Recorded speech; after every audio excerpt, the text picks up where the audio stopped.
en tout cas des qualités vraiment pour des femmes qui veulent devenir des femmes de valeur, des femmes de valeur, des femmes de valeur.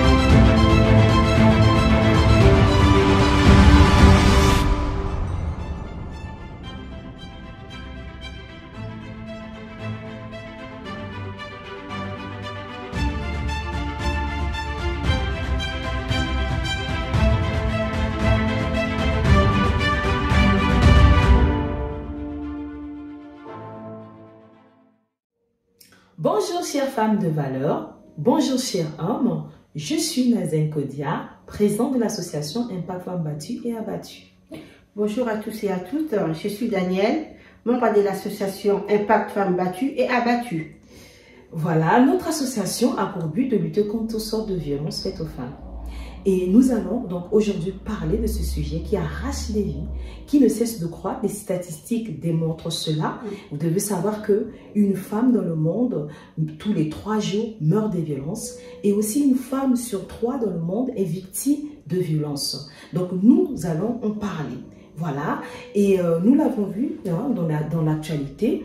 On a vu des cas, le cas par exemple de Chahinez, cette femme qui est morte brûlée vive par son ex-partenaire, et ça ne s'est pas arrêté là. Nous avons vu aussi le cas de cette dame qui habite dans la région de Lot-et-Garonne et qui suppliait sa fille de 6 ans pour qu'elle appelle les secours, comme elle n'arrivait plus en tout cas à respirer sous les coups de son mari.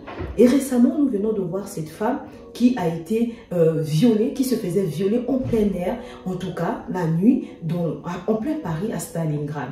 Bon, les gens parlent de cette femme toxicomane, mais ça reste une femme et cela nous tient vraiment à cœur. Voilà pourquoi aujourd'hui, voilà, je suis avec Danielle. Danielle, elle est infirmière et dans le cadre de son travail, elle a eu à assister à plusieurs cas, à plusieurs cas de femmes victimes de violences et je donne la parole à Danielle. Si tu peux nous parler de cette femme qui était venue aux urgences, qui avait le bassin en tout cas fracassé. Oui, effectivement, Nazaine, dernièrement nous avons eu un cas aux urgences, une femme qui est venue, qui, son mari l'avait tabassée, l'avait portée du haut et l'a balancée au sol.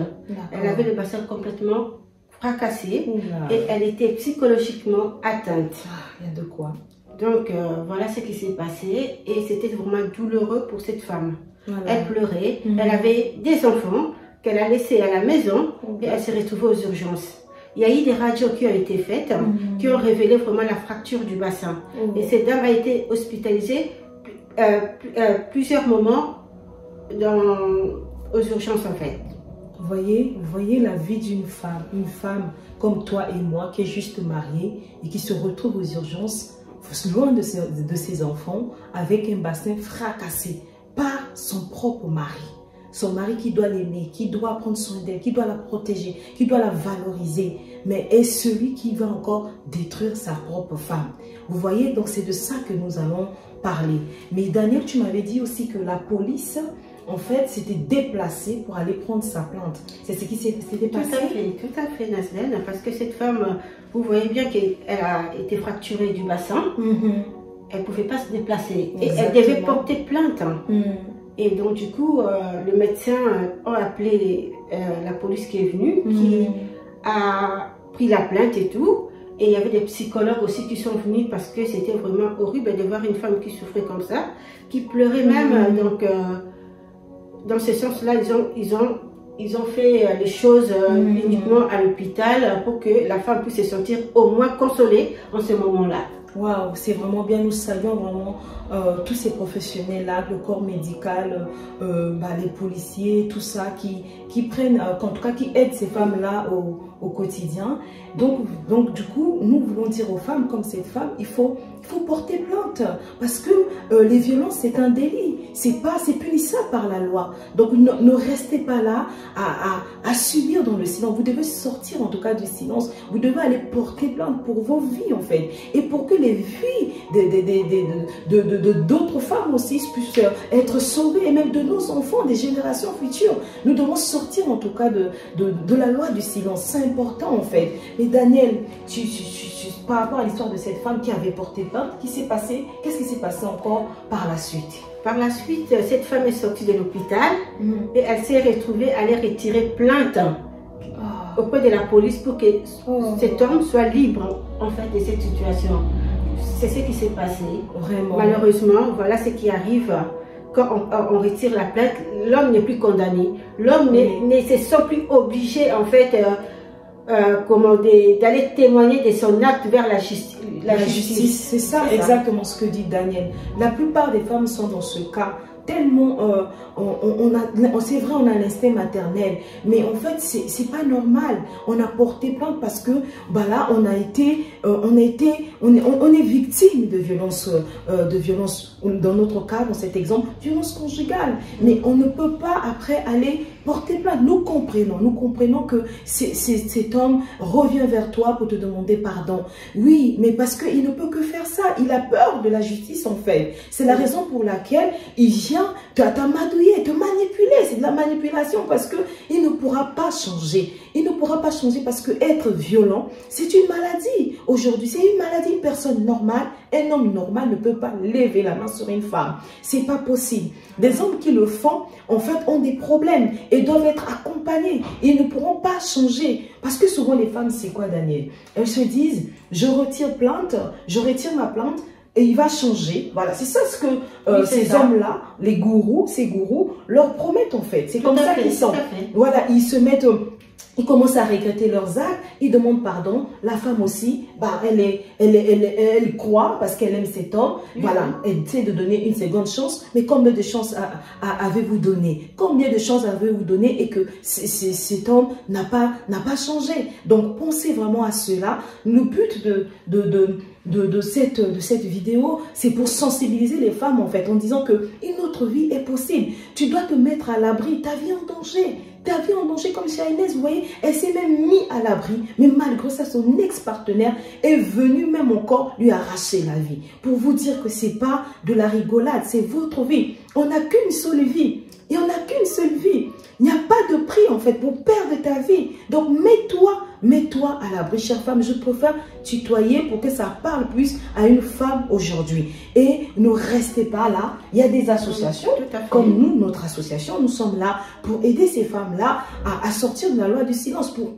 orienter ces femmes, pour conseiller, pour accompagner sa femme. Nous sommes là pour vous orienter vers des professionnels dédiés, pour vous orienter vers des intervenants, tels que, voilà, vous avez vu, ces femmes-là sont rendues à l'hôpital. Il y a peut-être des femmes ici qui se disent, j'ai pas mon titre de séjour, je n'ai pas peut-être ma carte vitale pour aller me soigner.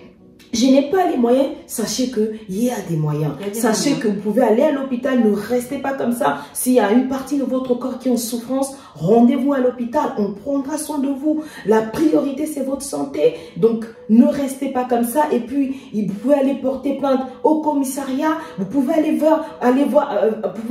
vers les assistants sociaux qui sont là pour vous aider, pour un hébergement, pour de quoi manger, à vous et vos enfants. Donc, ne restez pas là à subir.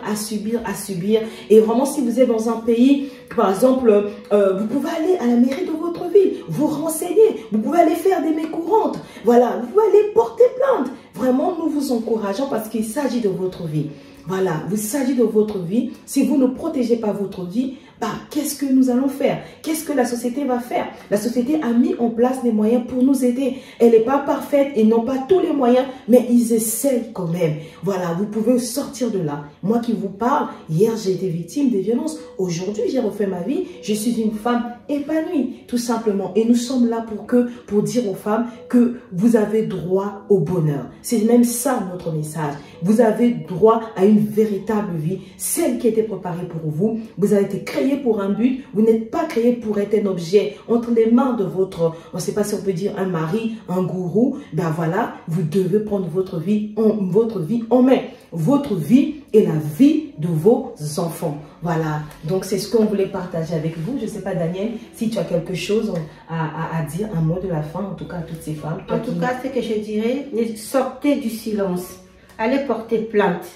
Il y a des gens qui sont là, qui vous attendent. Voilà. Merci beaucoup, Daniel. Et nous vous disons à une prochaine fois. Sachez que vous avez de la valeur. Sachez que nous vous aimons. Et nous vous disons au revoir. Au revoir. Courage.